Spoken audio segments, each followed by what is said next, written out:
Any Nana Pia any come no so unfortunate. Nana Ahomanati Yabesa Edeno Ababi. Okay, sorry, but me here way.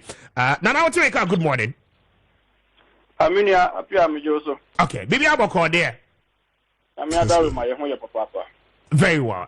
It's Nana Pia a security expert and analyst, former police officer retired. We're free a year a Jumeku no matter pay no ending come. It's Nana, first of all, let's begin with a year Abetifi, the course over the weekend and the comment from a year the Honorable Agric Minister, the tragedy and the consequences are a war on our security and then the national peace are ye holding on to from now till 2024. How serious or how treasonable can this comment be? Na Yemra police there no eso. I think first and foremost, let's situate the content and then the statement made by the Honorable Agric Minister. In my opinion, and as criminal intelligence analyst, listening to the comments and reading what was around, basically one can only conclude to say, sir, he wanted to charge his crowd and make political, authenticity of some kind of power and bravado. Otherwise, for me, I really do not want to agree with the assertion that anybody has the capacity to, destroy the peace we have in this country. I'm saying this because before 2016, we had a lot of comments at the time from the side of the NDC who were in power, and their organizers and all other people spoke. And the NPP also made same comments, similar and other things. At the end of the day, when His Excellency President Akufo-Addo was elected as president and was declared as president-elect, military and the police moved to make sure they protect him, or they protected all the president and the vice president. My point here is that we have a military that is extremely committed to protect the democracy and the sanctity of the democracy we have in this country. The military, I can say, on authority, they are not ready to compromise on anything. Neither the police are ready to also compromise. So either, you are an incumbent government and you've lost election, or an opposition has won election. None of these political parties can override the military and the police. That I can assure the citizens of this country, because I know what I'm talking about. If your victory is very clear and very distinctive, that indeed you have won an election, and you want to still hold on to power through violent means, you can only survive if the military will support you and if the police will support you. Other than that, you can never survive in whatever you want to do. You can't succeed. Now, from 1992 up to 2020 election that we had, anytime a president is declared as an elected president, the military and the police swiftly move to take charge of his security and that of his vice president. In fact, they protect his house and they protect even his office. If it is private office, before he moves to the national office, they will protect all of these places. Okay. And so I can say without any sort of equivocation that the military and the police high command are very much resolute. In fact, they are really enjoying the democracy we have, and they like it, and they have made a commitment that they will protect the democracy to the latter. And in your way, no more can you know, dear. Kasa, any mechanic say, I could draw a person of the children, my chita for say, or mama, your seminal, or mudia, dinner, and air. We have seen that before. His Excellency former President Mahama, he made a statement say, when it comes to violence, nobody can beat the NDC to it. They will sacrifice even if it has to cost them life. We had a Swansea youth organizer who also said, say, he has been instructed that on any followers, any pakrana or munkum no mufani to me. Yevra Brian Champon say, NPP will not hand over power to any political party or NDC. But what they don't know is that all of them, they depend solely on the security institutions in the country. It made me fear,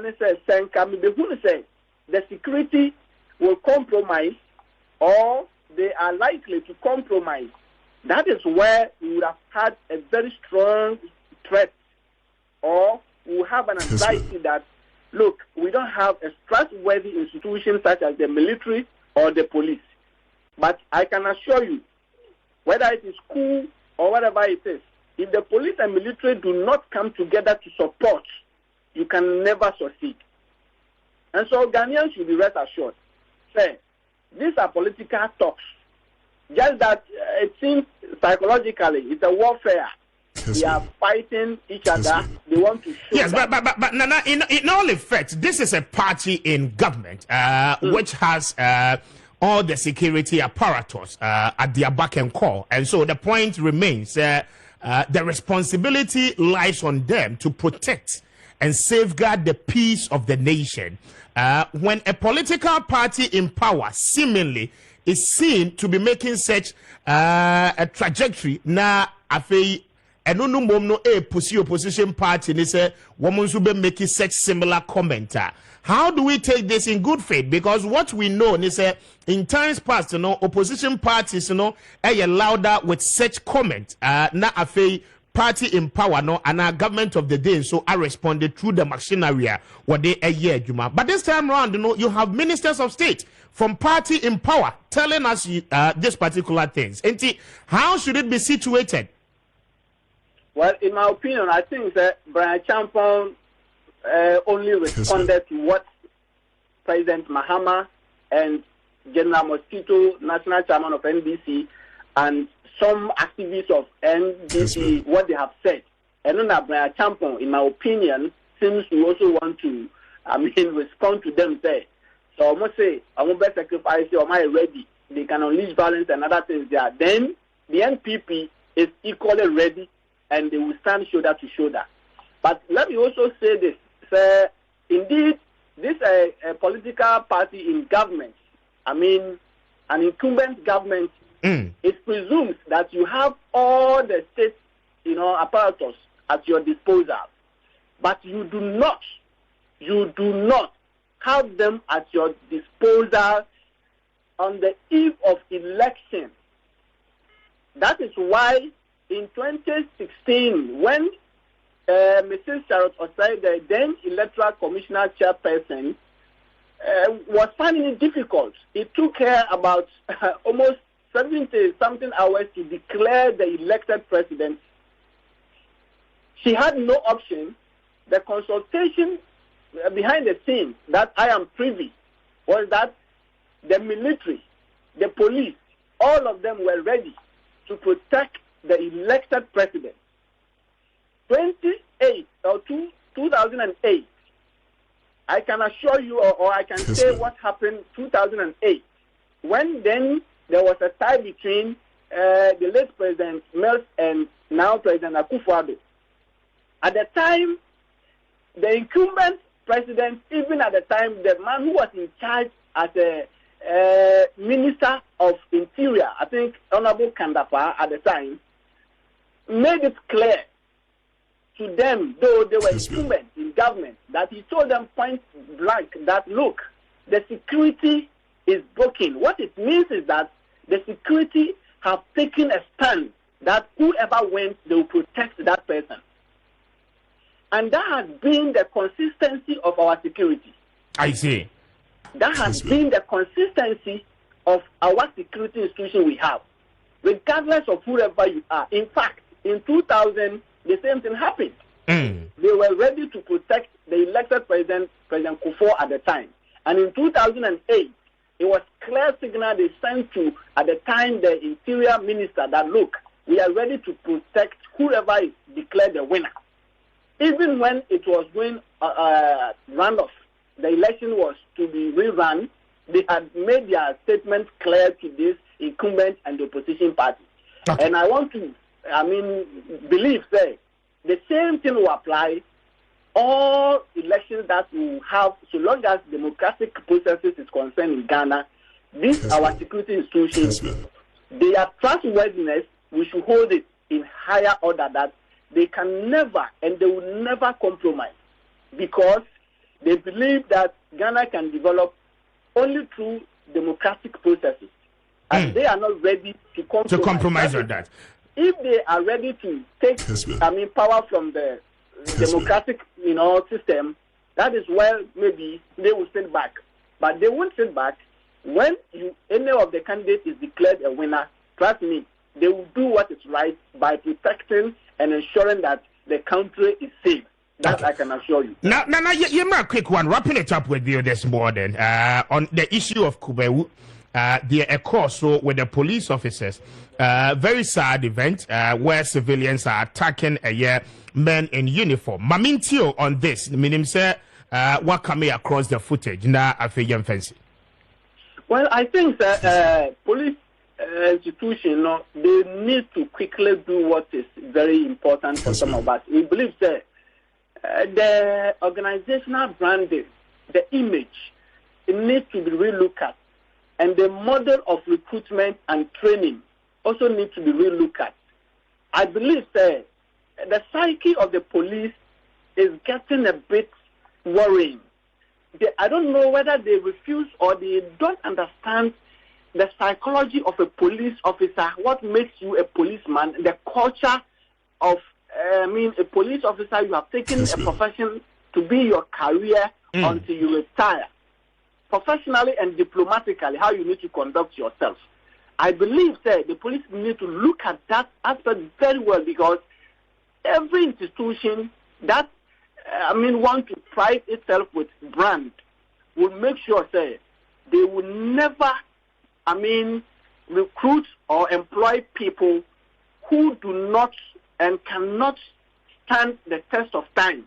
And when we say the test of time, it means throughout the processes of the person's profession, throughout his, entire professional duty, it is required of him to distinction or to distinguish him or herself. Say, "Ajuma we are me ye bribika minipadia, bribika matadia, bribika misuni me baya."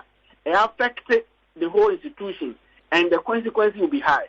I believe they have to look at it very well, and also, when issues like this happen, the actions, the result, whatever, the response by the police institution, they have to relook at it. Why would they interdict the two constables? Because they say they stood unconcerned and they did not rescue their senior from the, assailant. I don't think that is the factual. I do not think that is it. What happened? Because I have done a lot of investigation into this particular video. I've spoken to quite a number of people. The man who was supposed to be their senior professionally did not conduct himself well, and the boys felt that what he was doing was wrong. And at a point, he refused even listening to them. And that is where the attack took place. He was fortunate. They rescued him by taking the gun and, making sure that the guys will not have access to the gun. I want the police to be very objective when they issue statements on some of these issues. What caused the whole thing must be known to the public, because no civilian will have the bravado to attack police, a police personnel in uniform, armed without any provocation. No civilian whatsoever will have that bravado to do that. So the police will come clean and make their personnel understand that the institution require a very strong professional, modern day standard of responsible policing from them. Otherwise, you follow police, training, America Krabi, you think you are entitled to everything. Why must a policeman think that he has entitled to claim somebody's bushmeat or whatever? After all, what? You are a professional policeman. If you are conducting a search on a vehicle that you think has been overloaded, you do it and do it with professionalism. And if your character depicts that, I do not think that anybody will attack you. Much as I condemn in no certain terms any attack whatsoever on a professional policeman in uniform and on duty, I also expect the police to know that respect is earned through behavior and your conduct. So the police should emphasize on this to their personnel that, look, we are in a global world. At this particular moment, you cannot underrate or undermine any citizen of the country. They know what is expected of us as policemen, and they know how we have to conduct ourselves, and they know what we must do that we protect the order or we enforce law and order in the country. Okay. So if the police fail in that stance, definitely we will see most of these things that we are seeing. All right. I don't pray, Mami Nawasi. I'm grateful for your time this morning. Thank you, Minya. Thank you very much. Nana Pia, your security expert, speaking to him about the issues Akoso in Abetifi and Afeinso in Kumeu. The footage you are watching right now, no, civilians, group of youth, one more attack here, police in uniform, many uniform, police officers, and you can clearly see. But your woman video, the brackets here, right? Join you live on Facebook and.